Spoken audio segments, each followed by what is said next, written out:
You are entering the cosmos.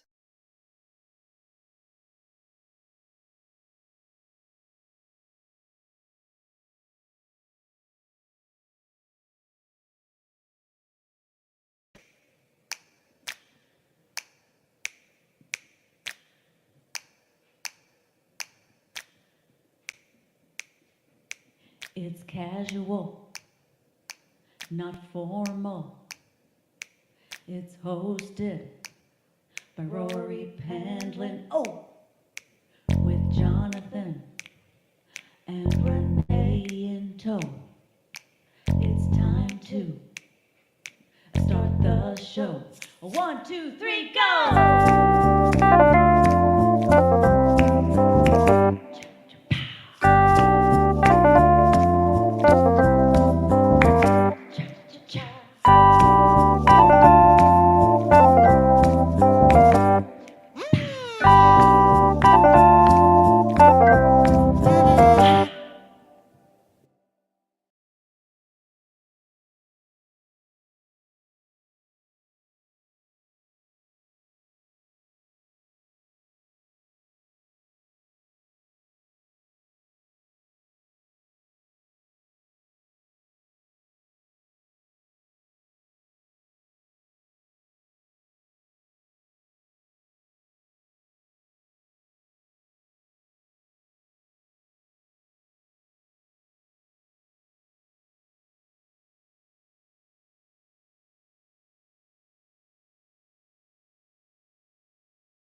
There we go. Hey, There we go. It was the Mac wheel of death, and it's like there's nothing you can do. I just texted as everyone. Jonathan said, what the hell happened?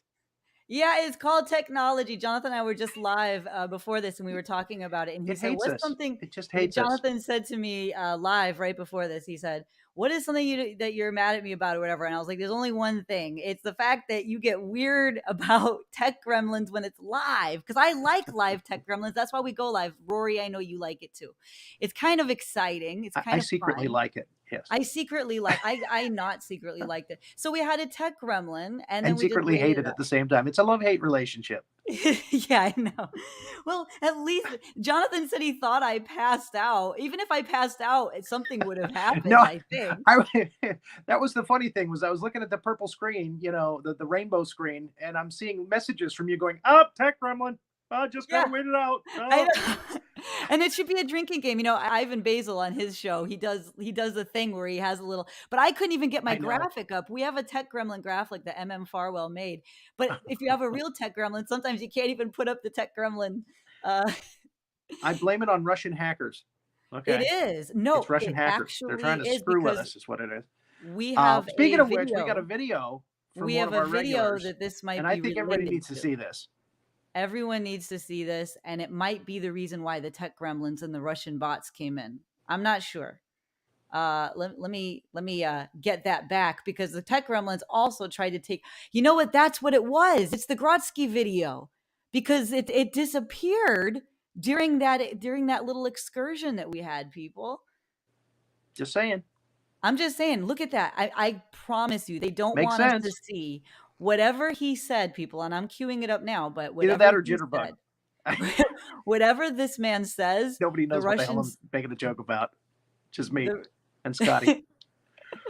The Russians don't want you to see this, people, but I'm going to play it. All right. Is everyone ready? Here it is. And we know him. He's a friend. I don't know if we'd call him the friend of a show. What would you call him, Rory? Yeah, he's a friend of the show. I mean, we've run quite a few videos of him, actually. He's become a regular. Yes. How do you pronounce his last name, by the way? Is it Grotsky or Grotsky? Ah, okay. Well, here he comes. Yuri Grotsky. Yuri Grotsky. I like that. Okay. We're all getting very good with our Russian, aren't we, this time? All right, here he is. Do you see him there? Nice looking fellow, right? Here he is. Hello, this is Yuri Grotsky. I many times have sent a video to this show, to show on the show. And I want to say at this point that my heart goes out to my brothers and sisters in Ukraine. As you know, I was Sounds like he's in a stadium. working Yeah. for Putin in Russia, and he was a bad boss. He did not like my performance, and he sent me to Siberia. So I took my money and I got the heck out of there. I remember that. I defected to the West. So I'm so happy I got out when I did. This is just very bad what's going on right now. So please do what you can to support Ukraine and its wonderful president. And I hope that this will be over soon and Putin won't be bad guy anymore. So it makes all of Russia look bad. So sanctions, yes, give the sanctions. Yeah, he does not like that. He says he's okay with it, but I know he does not like it. I know. We have to take it from him. He would know. Yeah. You know, he would know.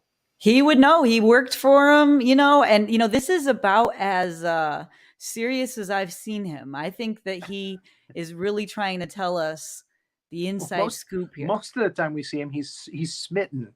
He was this time with he is Urina, right on target.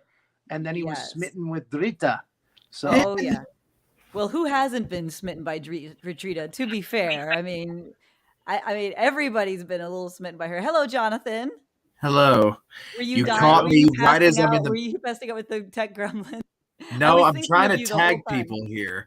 You caught me in the middle of tagging people. Oh no, Jonathan! I'm so sorry. Well, we like to watch you do that.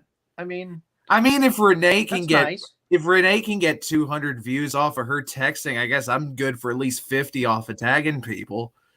That's what like to get Charlie Pops for tonight's show because we got two really great comedians on tonight with double dose of laughter. Yes, double dose. Yes, yeah. I love this. So, and yes. I'm hoping the second comedian is now where he needs to be.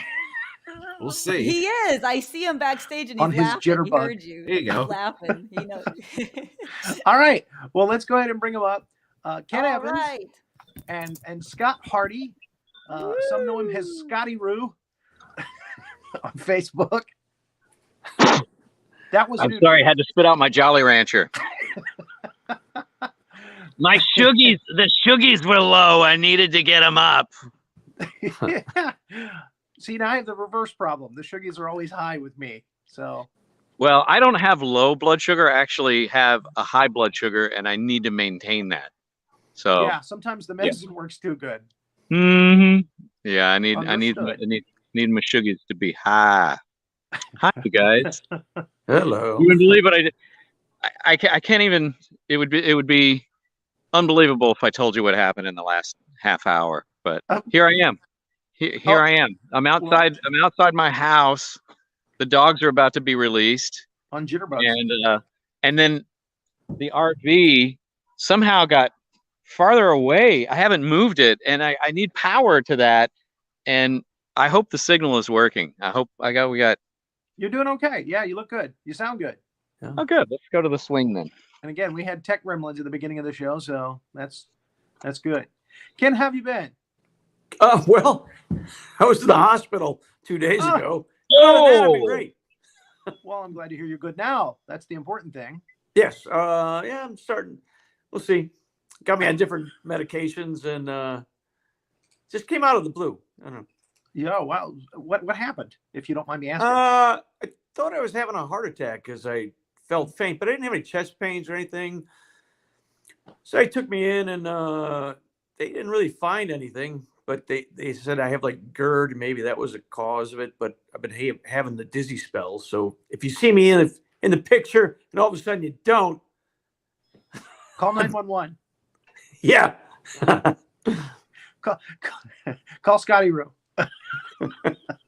Well, that dizziness.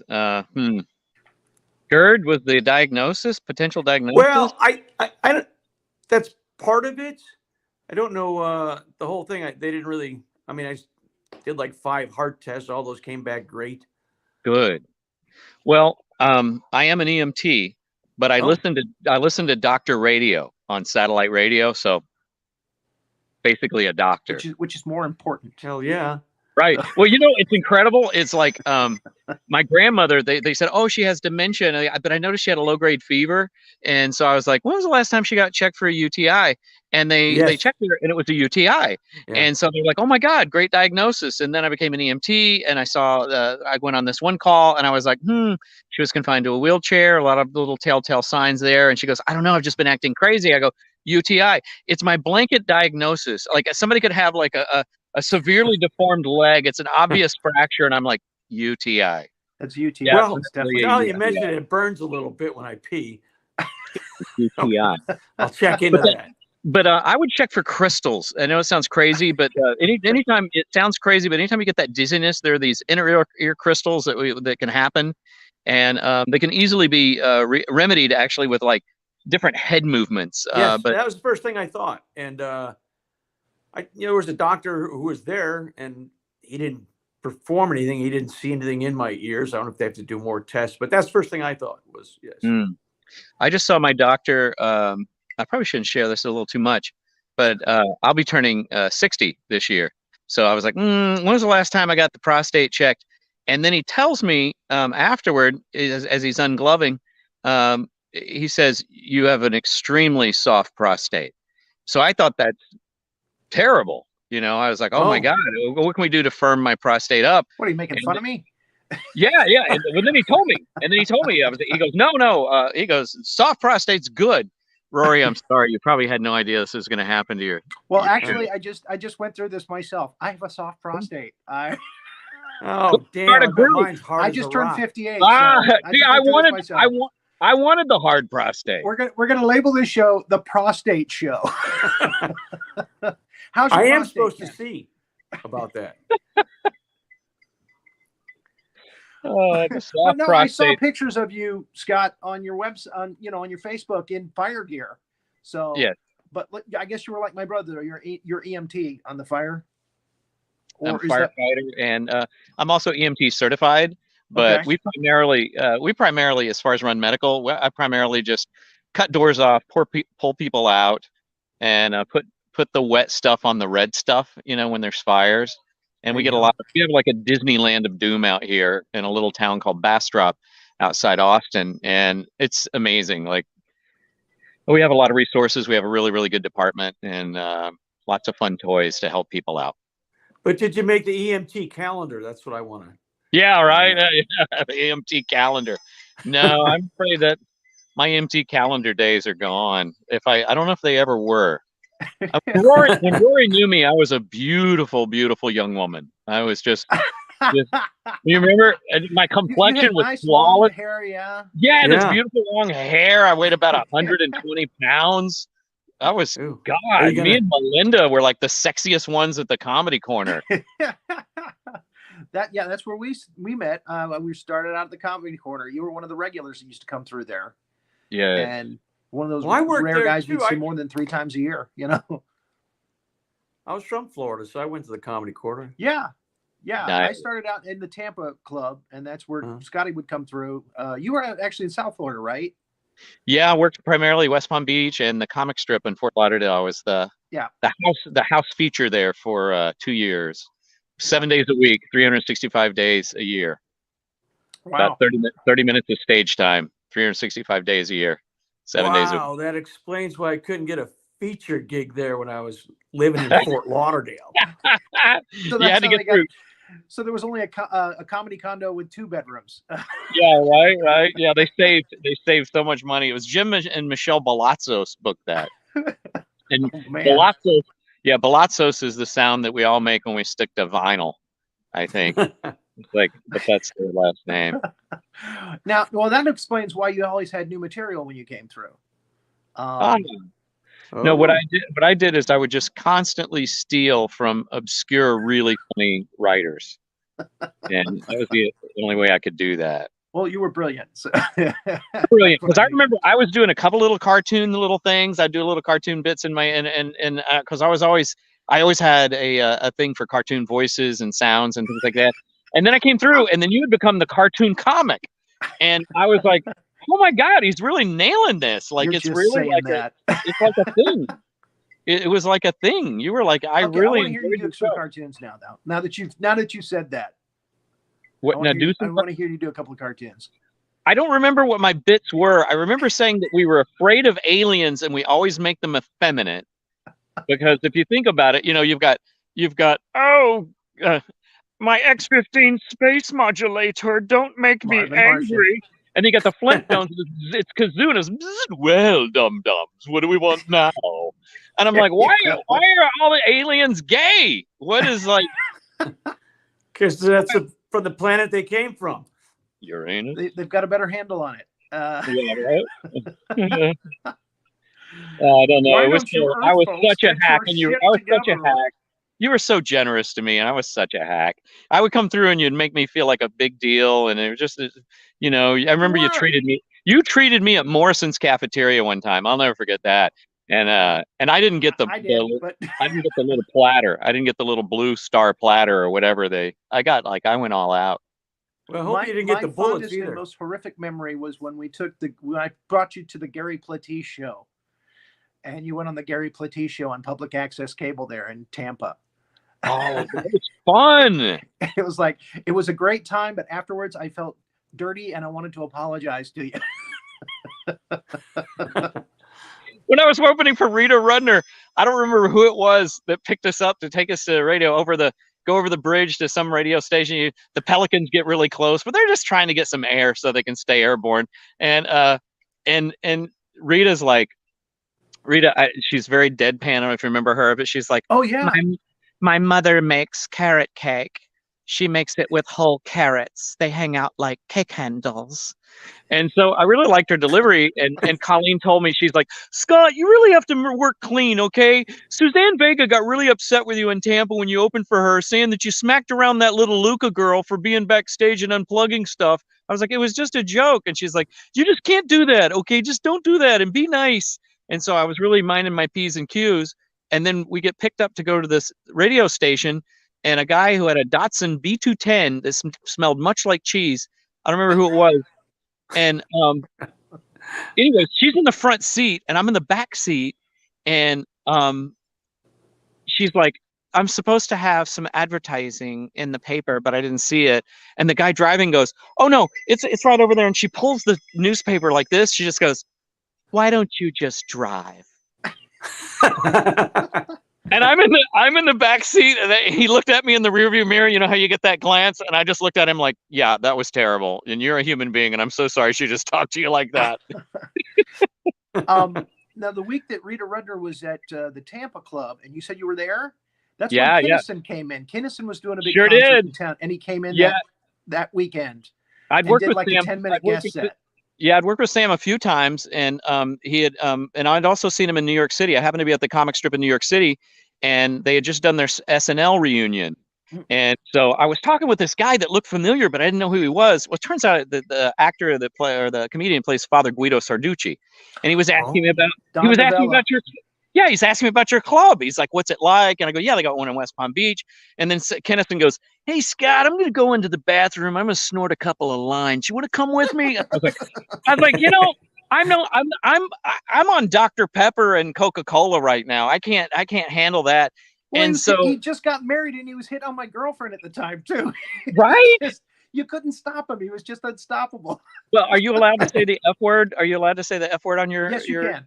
Okay. Yeah. Well, I don't know if you remember what he did, but he comes in with his trench coat. I was like, oh, it's Sam. And then Rita does her thing, and he gets on stage. He goes, I do a really mediocre Sam, but he goes, this here for Scott and Rita. Isn't that great? Isn't that clever? Scott does that Bob Eubanks impression. Isn't that great? Folks, you came to a comedy club and no one has said the word fuck! Fuck! And he just screamed fuck for like 5 minutes, and everybody went, brilliant. That guy, that's comedy. That's exactly what happened. That's comedy right there. Did you hear that guy screaming the fuck there for 5 minutes? And I remember I had bought a movie poster for the movie The Wrong Guys, and I gave it to Rita to sign, and like 2 other guys had signed it. Like, and she looked down as she was signing it. She goes, "Right, guys, wrong movie." What a Well, you know what's weekend. really funny is I opened for her probably a half a dozen times, right? Well, she was writing a book, and I was living in New York City at the time, and my wife at the time, Jenny, she worked at Simon and Schuster, and I was like, "Oh my God, please tell Rita that I said hello and thank her for her generosity." And so my wife at the time, she goes, "Hey, listen, Scott Hardy says hello and that he really had a great time." She's like, "The name sounds vaguely familiar, but I don't know." And I'm like, Well, when we were in the green room before the show, I was asking Ken, I said, "Have we ever worked before?" I said, "I know you've worked Florida a lot, and I know I've seen your picture a lot in a lot of the clubs that I performed at, but have we ever worked together?" And he said, "No, I don't recall." No, I don't think we have. I remember seeing your So- picture all the time. I remember the first time I did the first paying gig I got kind of was Johnny Cochran's over in Tampa. "Oh yeah, Yeah. And good gig." his manager, who looked like he was straight up, you know, gangster. He Mafia. Oh yeah. yeah, and the place was packed all week, and I was working with Sinbad, and at the end of the week he goes, "Hey Ken, I can pay you half in cocaine and half in money. Is that okay?" And one of the first paying gigs, I'm like, I guess. That's Well, and again, Oh we lost the amazing Jonathan this week, this past week, dude. and that's so sad. and he'd That's come through rough. the Tampa Club a couple of times, and I think he was responsible for Jeff Dix, the manager of the Comedy Corner in Tampa, getting fired because he had told was it John Stahl, the guy who was the head of the clubs? Yeah. Yeah, man, I went to the Tampa Club. It was great. I got some really good coke from the manager there. It's like, no. I'm gonna go in here. Christine, you can let the dogs out. Oh my God, that Sinbad.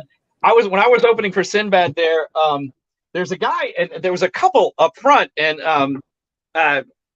black and white, black male, white female, and Sinbad goes, "What? They ain't no sisters? You ain't got no sisters? Like, what's wrong?" And so it was a funny joke and all that at the time. Of course, we can't really do that now, but it was funny. And so anyway, I'm sorry, I'm in my RV now. Yeah, it was at the time it was terrible and insensitive, but yeah, funny. Anyway, she all of a sudden, like, I'm in the back, I'm by the bar, as when the stage was moved over there to that far corner and on the back bar, and I'm having my I think it was on Pepsi at the time, I'm not really sure, but anyway, get really hopped up on it, and all of a sudden this woman goes, because they're up front, this black and white couple, and then this woman says, "Why don't you ask him where he was last night?" And so, like, I'm looking at her, and she looks serious, and everybody, like, laughs, and Sinbad jumps off the stage, and he goes, "Hey, is this for real?" Like, I can hear the conversation. I'm that close to her. And she goes, "Oh, yeah. He went out with me last night. He didn't say nothing about being married and having no wife or nothing." And Sinbad goes, "Can you just wait till after the show to deal with this?" And she goes, "Oh, I'll wait. So there were 2 shows that night. There were 3 shows. The 2 shows, the second show was really good. Sinbad got back on stage and he goes, "Oh, it's just a joke." He made that face. He made that classic Sinbad face.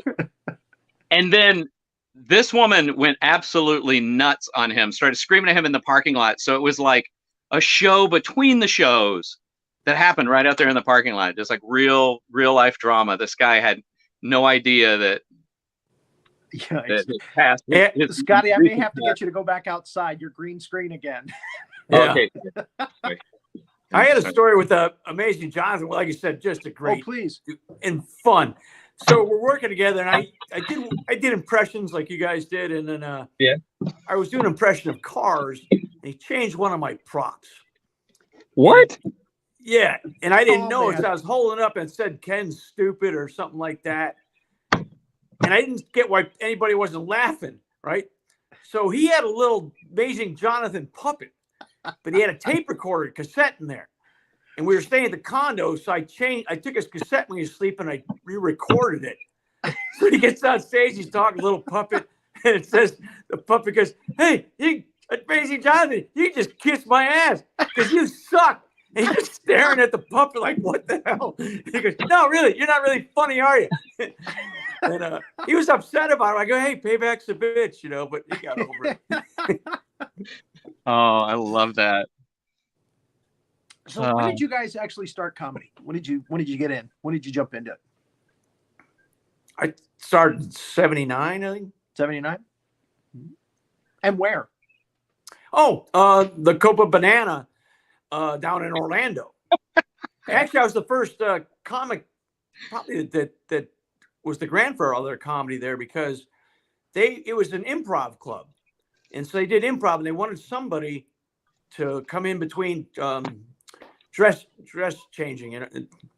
So they had a big contest. I ended up winning. And so my job was to be the host and then come out in between each set, do jokes. And then I became kind of popular, more so than their improv skits, because they weren't as funny as they should have been. And then they thought, well, we'll get some more comics. And we ended up getting Tom Rhodes, Jim Brewer. I'm trying to get Tom Daryl Hammonds. We all started out of the same club, but I was the first one that actually did just comedy. And then that grew ended up being bought by John Sanfilippo. Okay. Oh, I remember John. I remember Sanfilippo. Yeah.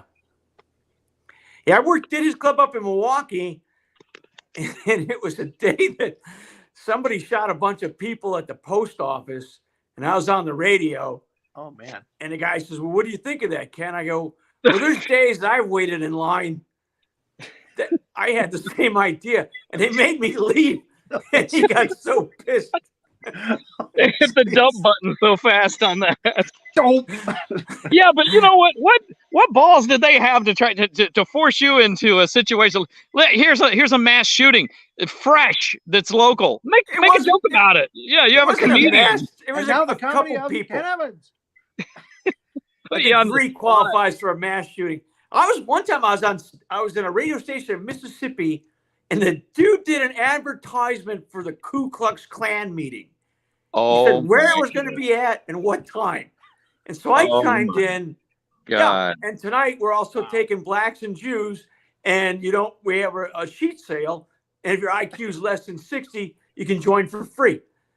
And he just shut me off and closed down and said, we'll cut the commercial. He told me to get the hell out. He said the Klan was going to come there and burn the place down. And they showed up at my show that night. And but it was still after the show, and they came up and a couple of them gave me their cards, and they're acting all tough. And I say, dude, I'm a comic. And they go, yeah, you were funny. Yeah, it's all right. But I'm like, who does that? It's America. Man. Well, what most people hate is when you get, rowdy guys in the crowd who, after the show, they come up to you and go, I helped you out, didn't I? I really helped your show, didn't I? But isn't it great? Isn't it great? Throw a guy up on the side of a club one night because he did that. Right. But isn't it great when it really, really works out? And then they come up to you after the show and they go, or the audience comes up and they go, was that a setup between you and him or you and her? Oh, yeah. Was that a plant? Did you guys set that up? I love that when it happens. Well, I think you that's why you got the RV, so they could travel with you, right? Yeah. You got just a bunch of people traveling with you to set up all your jokes. Yeah, come on, guys. I was actually traveling. I was on a motorcycle, and I used to drive my BMW R1000 CS, from gig to gig in Florida, and I did really well. I got lucky. I got really, really lucky. I was a spokesperson for Florida Power and Light, and all you saw was my hand. And I played this character called Bob from FPL, and I would interview people, and they made, we made over 1,000 commercials. It was really great. Oh, cool. So what made you guys go this route in life? What made you decide, I'm going to be a comedian? I was always telling jokes not jokes, just stories. A lot of things happened to me. So I would just tell stories of stuff that would actually happen to me, but I'd make it funny. And everybody kept on saying, oh, you should do comedy. And I saw Richard Pryor. I actually didn't see him. My brother's friend in junior college, I would go over there and they would all smoke pot, but I was young and I didn't smoke with them. But I remember listening. They'd always listen to the prior albums. And I thought, this dude is the funniest I ever heard. You couldn't buy him at the record store. You had to buy him at downtown Maxwell Street in Chicago because it was all underground. Yeah. Eventually, they all came out. But I remember hearing that. I thought that was the greatest comedy ever. That's how. Who was the guy that did Dolomite? That's how he used to sell his records. Pryor, on yeah. the street, Rudy out Ray of Moore. Rudy Ray Moore. There we go. Rudy Ray Moore. He would sell them out of the trunk of a car. Yeah. And sell them out. Oh my God. Wow. I think Scotty? Craig for me, McCart, there's the name. It was simple. It was a simple formula. The need for attention and validation overpowered the normal feelings of inhibition or fear. So that need for approval was so great that it eclipsed the normal fear of stage fright. It's that simple. And I needed to have a lot of sex. I need to have a lot of sex because that was part of the validation. It was part of the validation. It's like, hey, do you like me? Do you approve of me? And you know, really, when I'm with a woman, you know, and I'm naked and she's already laughing, so it works out. It just works out. I had one girl in my career buy me a drink after a show. One. You whore! You whore! Man whore. As I used to say in my act, a good pickup line is, "So, baby, tell me a little bit about yourself." I don't like the Bullwinkle. Such a good Bullwinkle. I would have slept with you. But I always was hopeful that one girl would come up to me after a show and say, "And now here's something you'll really like." So that's great. Yeah, I've had a lot of road stories. Well, we want to hear them. That's what this is all about. You know, we want this is posterity. One of the best stories is this is on YouTube forever. I was working the Punchline in Atlanta, right? And I started dating this girl who saw me do a show there. She's a model, hot looking girl, but she was into coke pretty heavily, and I wasn't. And so starting to worry me. And I was going up there. I was going to break up with her. I kind of shied off from calling her. And Joe, remember Joe D'Annunzio? I know of him, yeah. Yeah, he's like a mob guy who runs the club. He's one of the owners. Yeah. So I go, I finds out, my buddy tells me, he says, "Hey, Joe's pissed. I heard you're going to get fired when you come up here." I go, "What are you talking about?" He says, "That's his girlfriend." I go, "No, there's no way. I've dated her before that." He goes, "No, she was dating Joe. I see her at the clubs all the time because he goes every weekend." So I'm nervous as hell, because they had like 7 rooms. And I get up there and D'Annunzio sees me the first night. He goes, "You, tomorrow in my office, 1:00. And I go in there and I was just emceeing, right? And I sit down and I go, "Hey, Joe, I know what this is about." I says, "The girl, I says, I didn't know you were dating her. How stupid would I be to do something like that? I'm just starting out." He goes, "Yeah, I thought about it." He says, it had to be her fault. She was cheating on me. He says, "But what I couldn't get is why she would sleep with an MC." And I said, "Well, maybe I should be a feature." And he came to the show the next night and he shook my hand as I came off stage. He goes, "You're now a feature act." You slept your way to the top. I did. So it all worked out in the end. Yes. No pun. Funny. Oh, I love that. I'm actually getting in the car because I'm gonna have to charge. I gotta put this charger on here. Oh, Yeah. That's a take first us on the around show. the ranch. I'm all about the firsts on the show. So yeah, do it, buddy. There we go. Back to green screen. There, he keeps turning into the Hulk. That's it. You wouldn't like me when I'm angry. He's like, "Yeah, I'm starting to make jokes." You wouldn't like me when I'm funny. Oh my God. Scotty, what's probably your best road story as far as something crazy that happened to you when you were on the road? Does There it are a lot of them. I used to play the comedy stuff at the Trop in Atlantic City and in Las Vegas several times a year, and I just had a lot of awkward experiences. Like there was a cocktail waitress, and I'll think of her name in a minute, but she was just beautiful and she was exotic, and I was working with Mary Ellen Hooper. I don't know if you remember Mary Ellen Hooper. Yeah, and so I was working with Mary Ellen, and she goes, "Oh yeah, I went with Brooke today, and Brooke and I went shopping, and then Brooke and I did this, and Brooke this," and I go, "Okay, Mary Ellen, are you my 80-year-old grandmother? You're saying the names of people I don't know who they are." And she goes, "Oh, Brooke Shields," and I was like, "Oh, you're kind of like humble bragging right now. Brooke Shields, seriously?" And she goes, "Yeah, we did HBO's Women of the Night together, and so she hosted, and so we're friends, and Andre Agassi's going to stop by, and you're going to see our show." So I got to meet him and saw our show.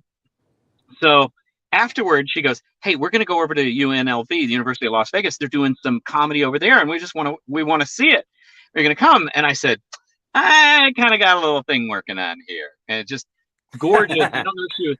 I think she was from the Philippines, and just tall, and she called me Scotty, and I over the couple of visits there, she's just warming up to me, and so I said, "Well, I think something might. It's getting to the point. Something's probably going to happen." And Mary Ellen goes, "Okay, you know that's a guy, right?"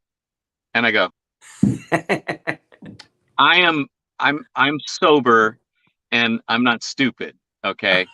And she goes, "Ask around." So Marty was the valet there. So I go out to Marty and I go, "Hey, Marty, that really attractive cocktail waitress that works in the lounge." He goes, "Yeah, guy.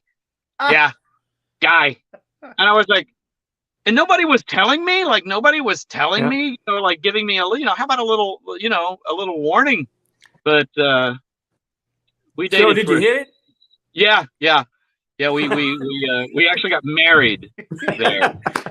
Was that before the Crying Game came out? This was before the Crying Game, and before it was legal. That's what it's based on. Yeah, right.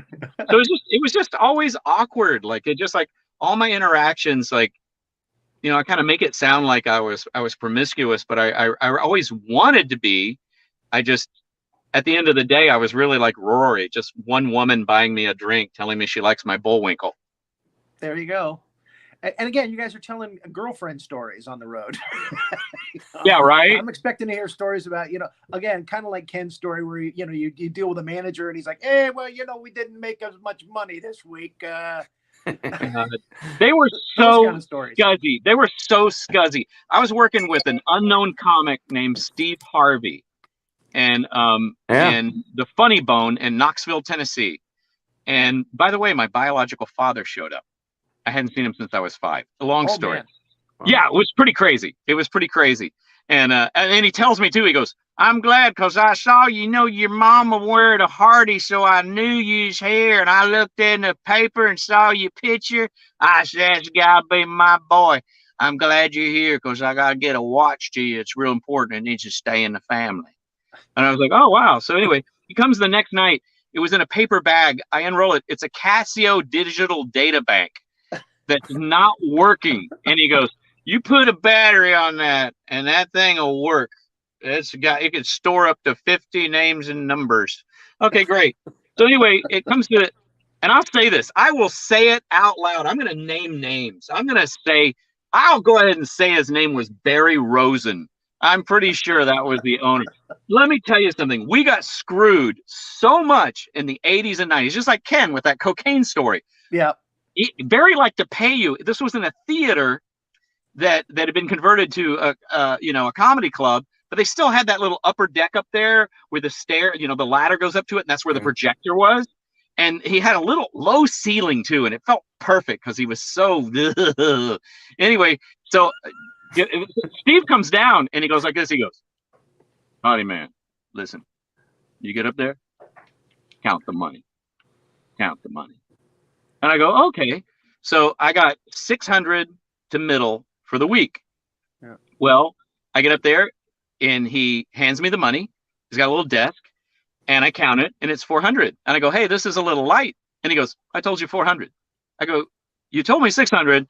I wrote it on my calendar 600. I called you ahead of time, confirmed it was 600. I don't have a contract or anything, but it's just you and I here. You know what you said." And he's just staring at me and I stare at him. I go, "Buddy, it's just me and you up here." And I look at him like that. He goes, "All right, take it easy." And he opens his drawer and he pulls out 2 C notes, 2 $100 bills, and throws it at me. And I was like, "Come on." Wow. I mean, sorry to sound all bitter. Isn't it so funny? Comedy is great. There's some really great things to it, but how talent gets exploited and how that's the first place they want to cut the money is obscene. Yeah. It's really terrible. Yeah. Comedy condos. We talked about that earlier. The bitter, mildly successful comic. And then another time, let me tell you this other story. And they tried. Sorry. So what these clubs would do is they would, instead of giving you a hotel room, you know, which are expensive, it can be expensive if you're doing a whole weekend, you know, Thursday through Sunday, they would rent a 3-bedroom condo, and sometimes they would just rent a 2-bedroom condo. Yep. And the opener would have to sleep on the sofa. Yeah. Or in the closet. Or in the closet. Whichever was bigger, you know. Wow. Usually it was Good the time sofa. stuff. Those days when I was emceeing and I had that sleep on the crappy couch is when I'd always try to pick up a girl and stay at their place for the week. I had a plan. Smart. Is Adam Leslie still alive? The comedian I Adam think Leslie? I think Adam passed. I think Adam passed. Yeah. Okay, Mitchell Walters was small. Adam Leslie. Yeah. He had Adam and Leslie, you know, I was working staying at a comedy condo in Atlanta doing a punchline. I was feature for him. And I'd gone out on a date. Before the show, I'd eaten Kentucky Fried Chicken. And we had a few drinks afterwards. I was going out with this girl, and he went back to the condo. And I guess he just did lines. And I came back probably about 4 a.m. The dude was eating my used Kentucky Fried Chicken out of the garbage. Oh! Well, you know, and I was going to say, you know, if you ever saw him Nothing was open. If you ever saw his act, he was crazy. He was insane. And he was really kind of crazy in real life, insane, you know. Well, Mitchell and Adam both, they struggled with Mitchell Walters was he was connected a little bit with the bad boys Carl LeBove and Sam Kinison, but he was really more of their coke mule, and both of them had significant did you guys hear a train? Yeah. Okay, good. No, it's good. Just want to make sure. That's the first time I ever saw anybody get up on the show for a train. I hope he catches it. They both had they struggled. Adam owed me money. Mitchell used to steal from me, and they both had some pretty serious gambling addiction problems, which is hard because when you're trying to stay sober and try not to gamble, they're like, "Listen, we got a week in Las Vegas. Oh, great, that'll work out." Yeah. But they said whenever you stayed in a condo, don't use the mayonnaise in the refrigerator. You've heard this story, haven't you? Because there was a comic, I won't say his name right now, but there was a comic that used to go through and put his penis in the mayonnaise. They That's really the story I can't. heard. They can't really prove it. They can't prove it was me. But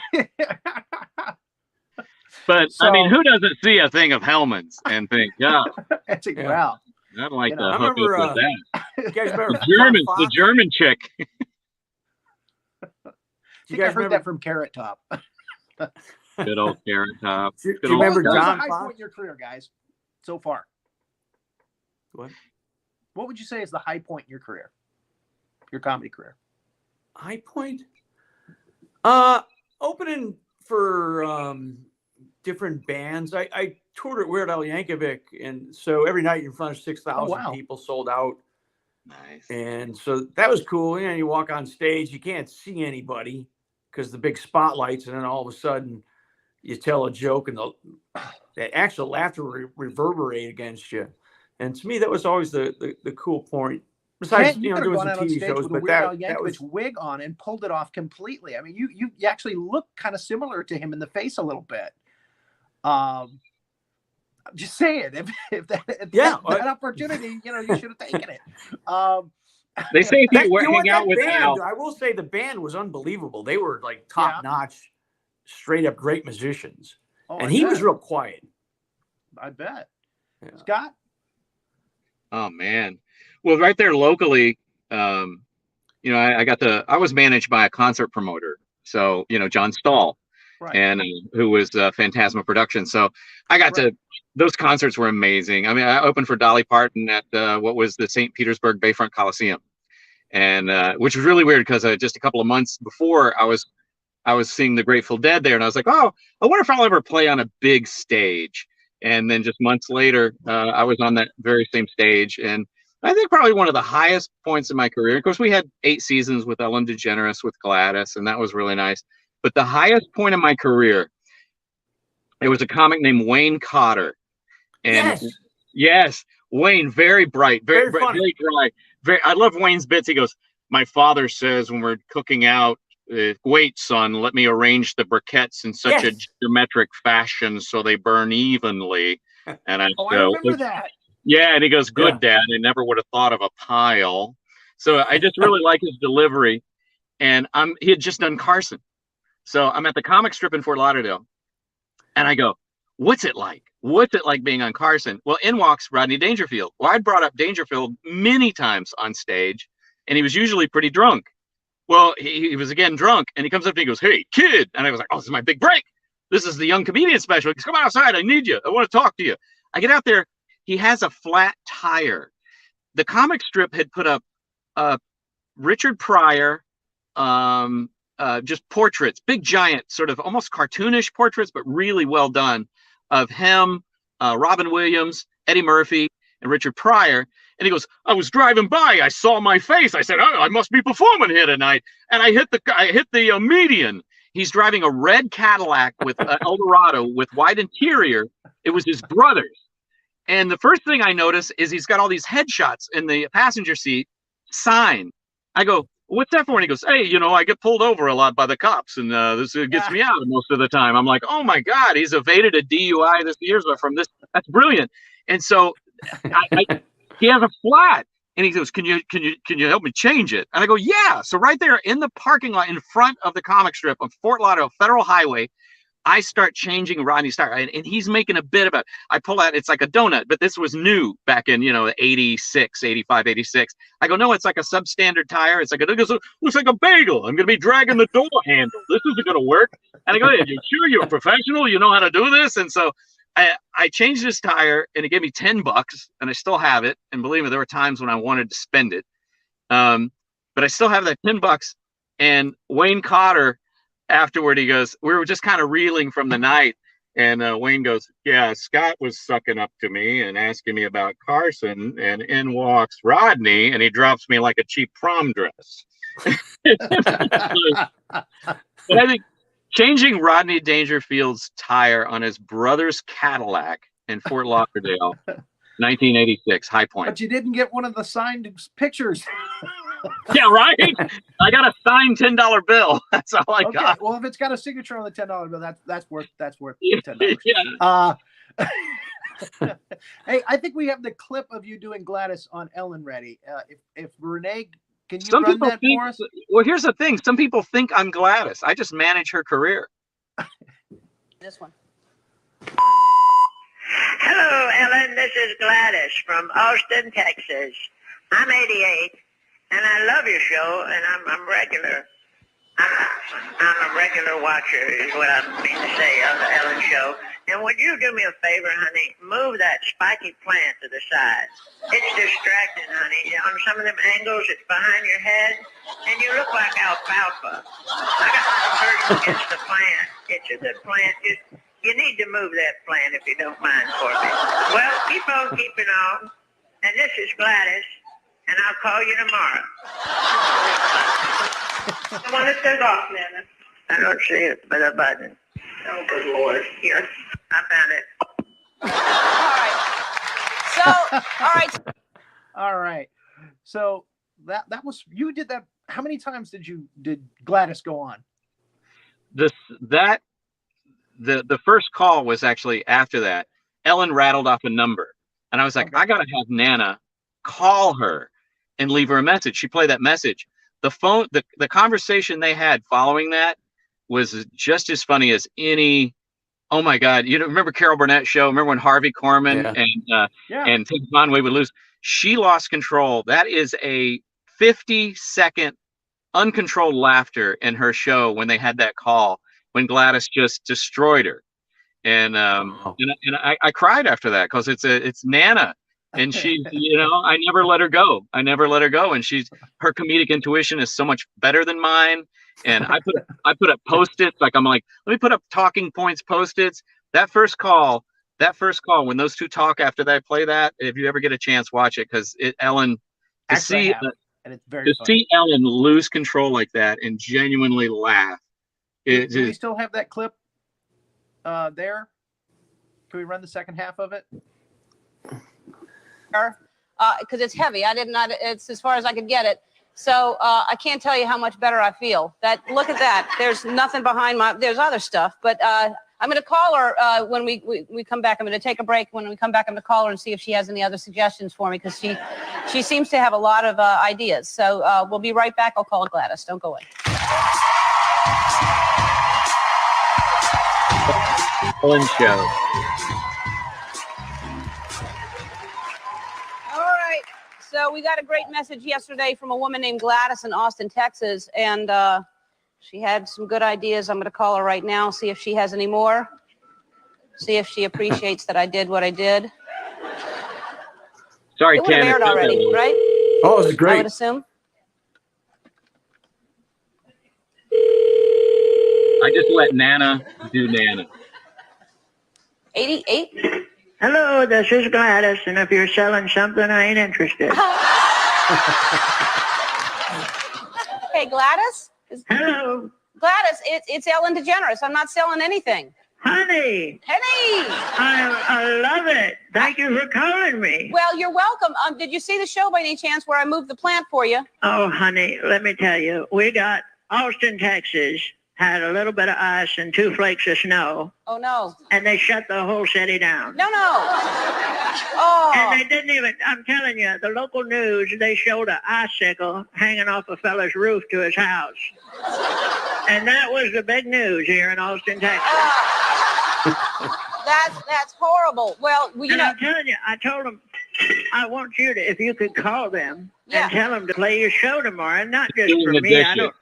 Everybody else has heard me except me, cousin Jeannie. Yeah. In Kingsport, she called me. Yeah. And told me she saw it and put it on a videotape. And I want you to call the local station and tell them that the cold is over. Play the Ellen Show. I'll do that right now.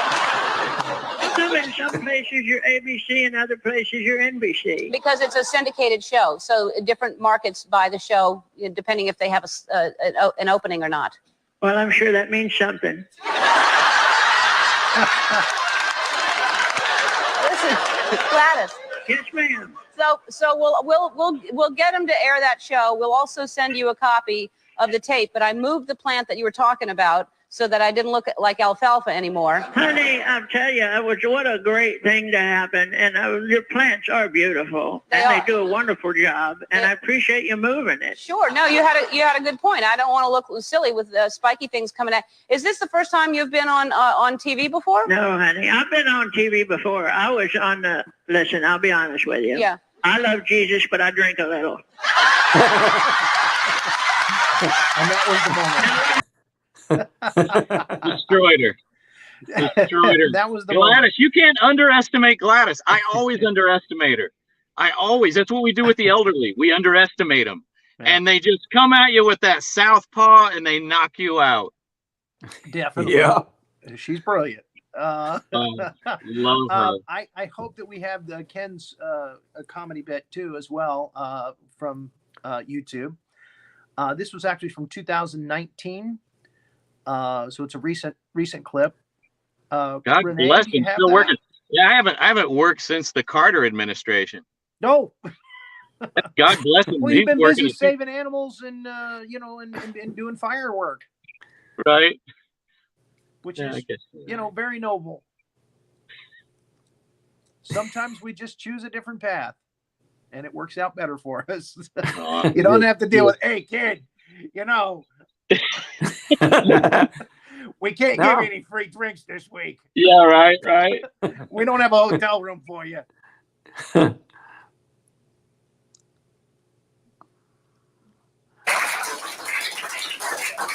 Yeah, it's good to be back down there from Florida. So, yeah.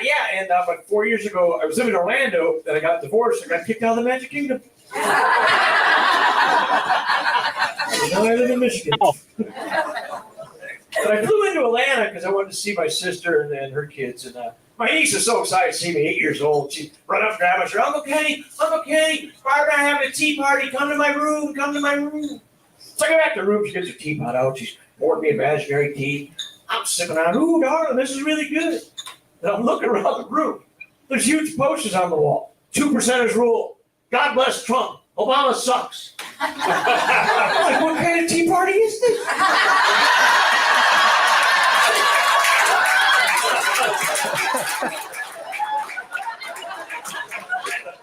She's like, well, it's a fundraiser. You owe me $10, loser.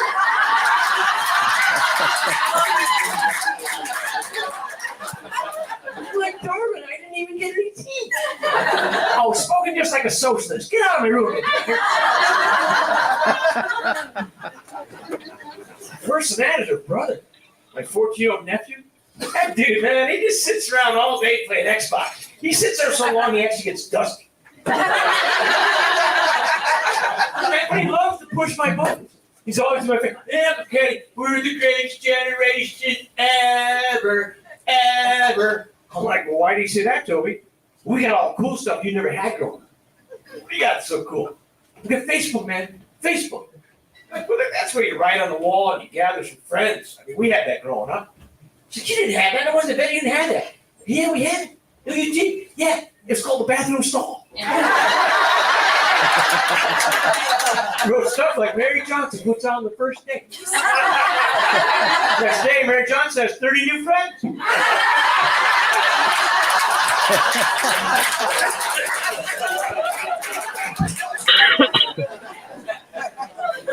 He's like, yeah, we have energy drink to make us more focused and productive. We had 5 on our day, Monster Red Bull. You didn't have that growing up. Yeah, we did. No, you didn't. Yeah, we did. It came in a powder form called cocaine, pussy. Yeah, well, we had the greatest sports. We got John Madden football, NBA basketball, Tiger Woods golf. Yeah, we had that growing up. That wasn't invented. Those are we didn't play that. Yeah, we play those games outside. It's called fresh air, you active little troll. Two of you had this thing called timeout. When I was growing up, we had this thing called knockout.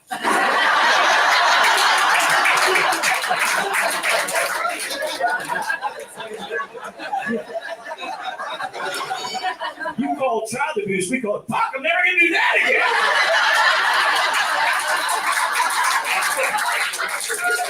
So true. Awesome. So, yeah, we have Google. We get information just like that. Google information done. You didn't have that. Oh, contrary, we had that. No, you did. Yeah, we did. It was called the Magic 8 Ball. You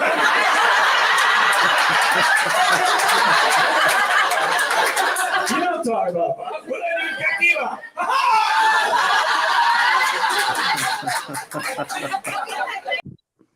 All right.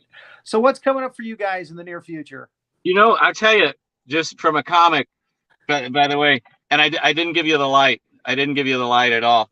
But from a, you know how few people know what the light is.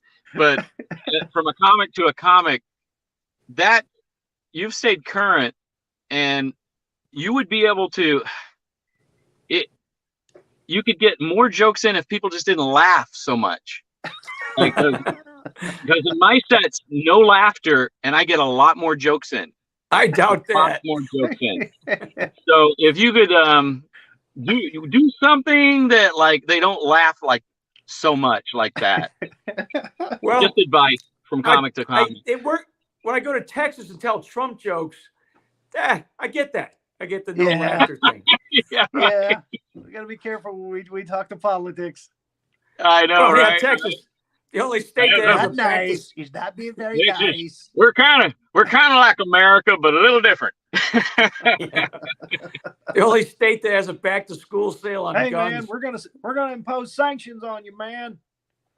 Yeah, Here's the deal. What's coming up for you, Scotty Roo? What are you up to these days? You're still just saving animals and saving people? Dude, I'm saving animals. Yeah, I started my Uncle Mullet YouTube, and I wanted to show the good in the world. I was tired of turning on my television and seeing things that made me feel fearful, and seeing a false reality, because most television news will tell you that the world is a dangerous place, and the reality is it is, but the good is so much bigger. And There you go. their mantra is, if it leads, it leads. And I decided to sort of take control of my reality to a great extent, and yeah, and it's doing well. I mean, 91,000 subscribers. Some videos have gone, Wow. 6 million views on some, 5 million views on the other, and just try to keep it light. And I still put the comedy in there, but at the same time, I got the best compliment in the world. Somebody said, "You're like if Mike Rowe and Mr. Rogers had a baby," and that made me. That made me feel good for compliment right there. Yeah, it was a huge compliment. Plus, It I just is. kept thinking about Mike Rowe and Mr. Rogers having sex too, and that's a turn on. And who wouldn't pay to see that? Am I right? And Ken, any places you Think play about in the dirty anytime job. soon that we should know about? We have a lot of people. You said you visit Atlanta. We have a lot of people that watch this show that are in Atlanta. So, In any gigs Atlanta? coming Oh up? yeah, I'd like to get back down there. I haven't been performed in Atlanta in a while. With COVID, I had everything canceled like everybody else. So I'm getting back out on the road. I just did a huge show called Brouhaha in Saginaw, Michigan, and it was the 10th anniversary. And the theater seats like 2,000 people, and so I closed that out, and that was a fun show. So that was the best thing I've done, in a couple of years. So, I'm back out on the road. I wrote a bunch of stuff that's been going really good, so I'm really happy about that. But, love getting on stage. Wish you both nothing but the best. Thank you so much for coming on. We had a wonderful time. We went overtime. Love you guys. Take care, and I hope we'll get you back on again soon. Thank you. It was fantastic, and Scott is funny as hell. I enjoyed you it. as well, my brother. You as well, and Rory, you two together will be a lot of fun. You're the quintessential host, Rory. You are the quintessential host. You are such a good man. Thank you. Even better than Gary Platisse? Oh, my God. Way better. Way better. That guy couldn't even cuddle. All right, guys. You take care, all right? All right, you too. Thanks, John, again. thank you. Thank you.